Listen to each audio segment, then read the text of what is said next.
Hey everybody, it's the 1st of March 2019, it's about 8 AM.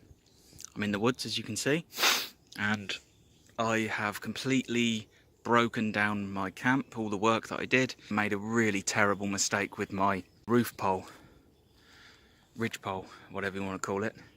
Basically what I did, and please ignore the fact that there's only one piece of paracord holding this up at the moment. I know that's not enough. I've just literally put that up just to support it so I can test at what height I need. Back to the initial problem. Originally I tied the ridge pole up to this side of the trunk, and then I had my roof supports going down that way, as you can see, going down towards the ground that way, which is a really bad mistake. I guess it's a rookie mistake. A lot of people probably do it. If your roof supports are going to go this way, so left to right, you don't put your initial roof ridge pole on this side of the trunk.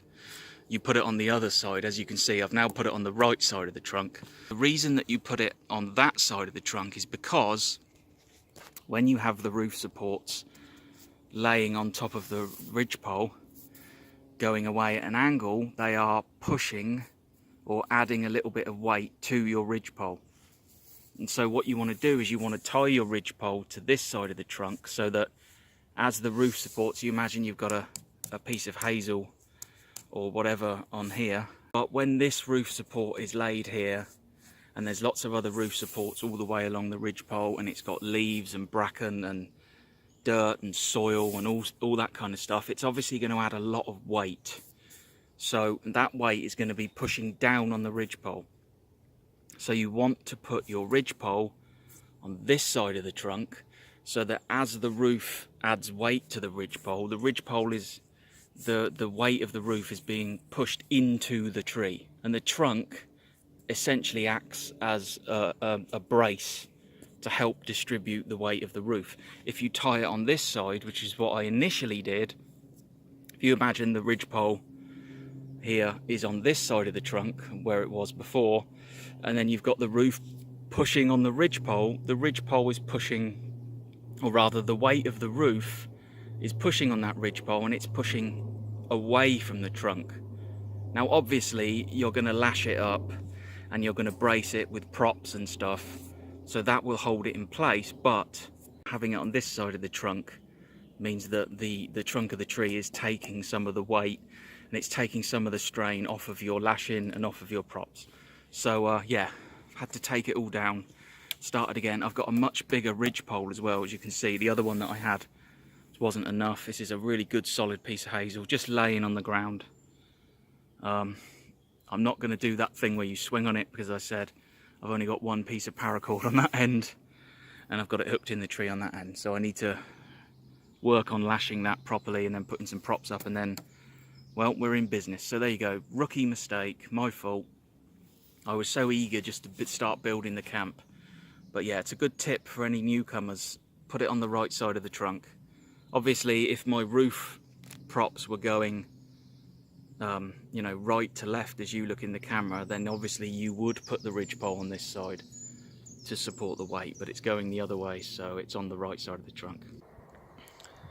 So I've got my ridge pole lashed, I've got a support there, got this support here halfway across the ridge pole, because actually my camp, as you can see, my ridge pole's really long, so my shelter is not going to be the entire length of that ridge pole. That's essentially, so that's the right hand end, that's the left hand end. It's all I've got a prop under here, but unfortunately I've run out of paracord, and I ordered cut my finger quite badly as well.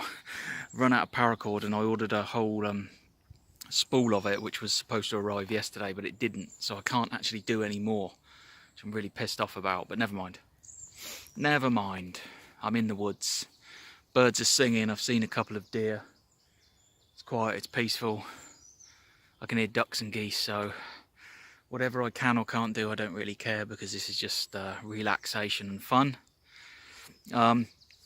I do have a bit of a problem. Don't know, yeah, you can see this log here, this tree, fallen tree. It runs all the way along where my back of my shelter is going to be. So this this stick here, going up here, diagonally, that's just a marker to see where my roof is going to go. Might make it a little bit deeper than that, but obviously, as you can see, that's where the stick ends, and then you've got this great big tree down here. Now there's no way I can move that tree because it's too big. It's all rotten up that end, but it's rock hard here, so I'm going to have to remove that by cutting it. Now the problem is I don't have a hatchet, and I don't want to use a hatchet here because they make quite a lot of noise, and obviously I want to be as quiet and as unobtrusive as possible. So I'm going to have to use my folding saw. My cheap, very cheap folding saw that costs less than £5, and I've been using it for 5 years, and it's brilliant and still very sharp, but cutting through this monster is going to be a problem. I only need to do 2 cuts, one here and then sort of one just down there, and then I can pick up the rest of it or move it out of the way. So that's a problem, so I'm going to have to try and... Oh man, and of course it rained quite heavily yesterday, so everything's wet. As much as this thing's pretty cool for less than a £5, I don't think it's going to do a very good job. I mean, it'll get through, but it's going to take me like probably hours. So I've got some hazel ready. I've got this old wood that I've gathered. Some of it's pretty, well, some of it's rotten. It's not very good condition, but I thought that might do for the walls at each end of the shelter. Obviously I'll use seasoned hazel for the props for the walls, and then pile up that wood, that dead wood. Yeah, so here I am, having a wonderful time. I'm not watching TV. I'm not on Instagram. I'm not on a tablet. I realise YouTube is social media, but I'm out having some fun. I realise you're watching this on social media, but I'm doing a lot less on social media, looking at it a lot less.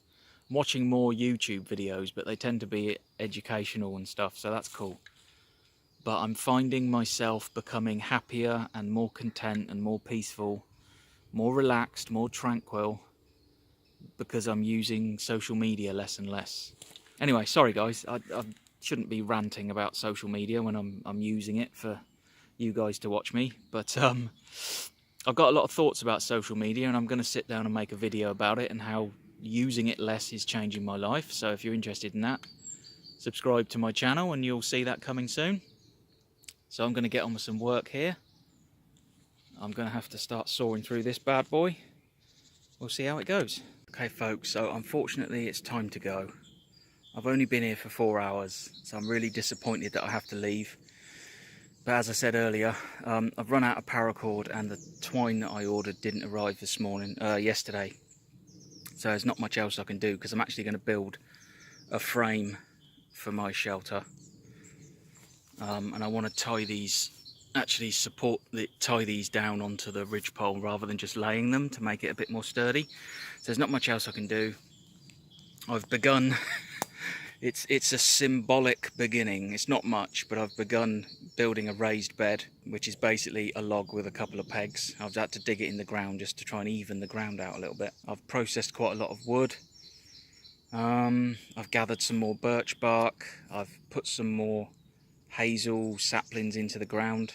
My camp is in a kind of triangle. I'm standing at the base of the triangle, where obviously you guys are the camera is, and you've got a fallen tree going up that way, one side of the triangle, and then you've got the front of my camp coming down this way, so that's another side of the triangle. So what I'm going to do is, once I've got a roof and the actual shelter built, this tree here I'm going to have to get rid of. So I'm going to cut that and get rid of that, and then what I'm planning to do is, see this tree here and this tree here where my ridgepole is, I'm going to put a wall across there, so that will shut off that end, and then from the other tree where the end of my ridgepole is to this tree, I'm going to put a wall across here, and then I'm going to put a wall from this tree across to this tree, which is part of the base of the triangle. And then, well, that will basically leave this side completely open. But obviously I can build a wall. It'll have to be quite a long wall all the way along from this tree to that tree. So that's the plan. I'd like to completely close this kind of triangle off. Like I said, I'm standing at the base of the triangle. You're looking up to the point of the triangle there. So that's the plan. Once I get the shelter up, I want to build walls and just close the thing completely off. And I think that'll be a nice little quiet, secluded camp. Obviously, when everything starts to grow, there are already buds on some of the trees. When everything grows, this camp is going to be completely invisible unless you actually come here.